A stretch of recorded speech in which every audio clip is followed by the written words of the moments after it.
Assalamualaikum warahmatullahi wabarakatuh dan salam sejahtera saya ucapkan kepada penonton semua. Baiklah, pada hari ini saya bersama ahli kumpulan yang lain akan menerangkan tentang fungsi gramatis untuk frasa nama dalam ayat tunggal berdasarkan X berpalang. Sebelum itu, eloklah jika saya kenalkan kepada semua terlebih dahulu ahli kumpulan saya yang terdiri daripada 4 orang ahli termasuk saya sendiri, iaitu Nurul Aziani binti Sadri. Yang kedua, Sylvista Ranggi anak renta. Ahli kumpulan saya yang ketiga, Nur Ainul Bariah binti Wan Suhaimi. Dan ahli kumpulan saya yang keempat, iaitu Nur Afifah binti Muhammad Noor.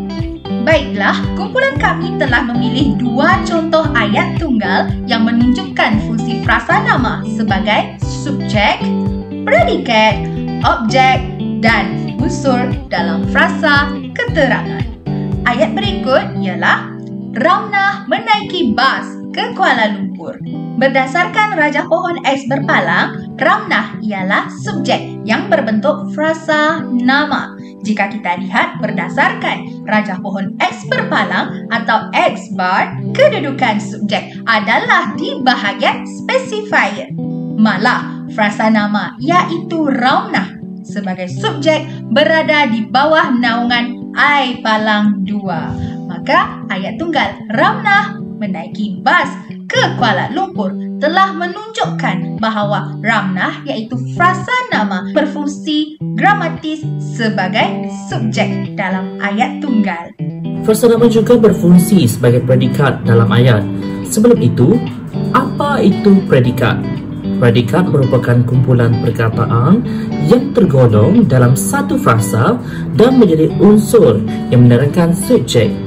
Untuk pengetahuan semua, frasa nama hanya akan berfungsi sebagai predikat dalam pola ayat dasar FN tambah FN. Kita boleh lihat contoh ini. Encik Ali seorang polis. Pelajar yang di depan itu adik saya. Menantu Pak Leman jiran saya. Semua ayat yang saya nyatakan sebentar tadi merupakan ayat tunggal yang mengandungi frasa nama yang berfungsi sebagai predikat. Kalau kita hendak lihat dengan lebih lanjut, saya akan terangkan ayat tunggal yang kami pilih, iaitu Aziani seorang pensyarah berdasarkan rajah pohon X berpalang berikut. Berdasarkan rajah pohon X berpalang ini, seorang pensyarah merupakan predikat ayat yang merupakan frasa nama.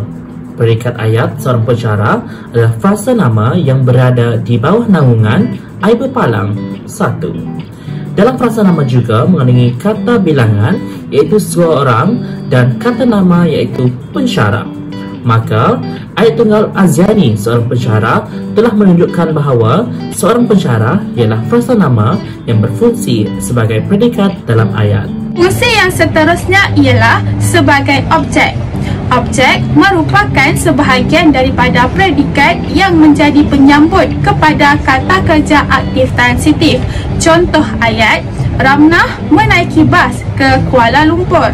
Dalam ayat tersebut, menaiki merupakan kata kerja aktif transitif yang memerlukan penyambut atau objek iaitu bas untuk melengkapkan kata kerja tersebut.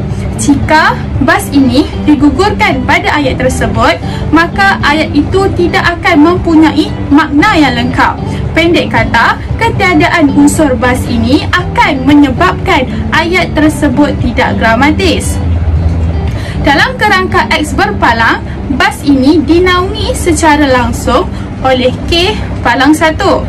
Anda boleh rujuk gambar di sebelah kanan anda. Contoh lain yang dapat diberikan untuk menerangkan fungsi gramatis frasa nama ini adalah dengan ayat Abu memakai baju.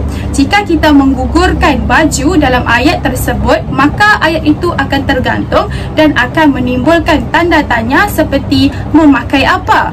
Apa yang dipakai? Secara keseluruhannya, objek merupakan unsur yang tidak boleh digugurkan dalam sesuatu ayat yang mengandungi kata kerja aktif transitif.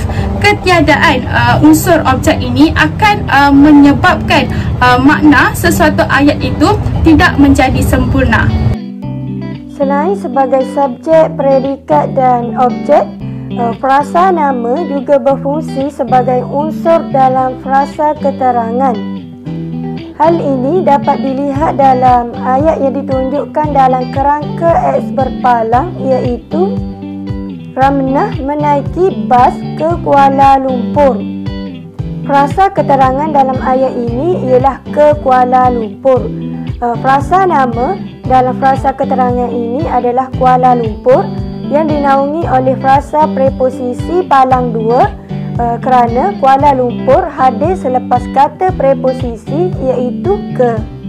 Manakala kepala bagi Kuala Lumpur dalam kerangka X berpalang ini adalah N palang 2. Menurut Nik Safiah Karen et al. 2015 dalam buku Tata Bahasa Dewan, dalam ayat susunan biasa, frasa keterangan hadir setelah kata kerja. Namun disebabkan kata kerja dalam ayat ini merupakan kata kerja transitif yang memerlukan objek sebagai penyambut, jadi frasa keterangan hadir selepas objek. Walau bagaimanapun, frasa keterangan boleh digugurkan tanpa menjejaskan kegramatisan ayat. Baiklah, sekian itu sahaja daripada kami. Semoga apa yang dikongsikan sebentar saja tadi memberikan 101 manfaat kepada anda. Jumpa lagi.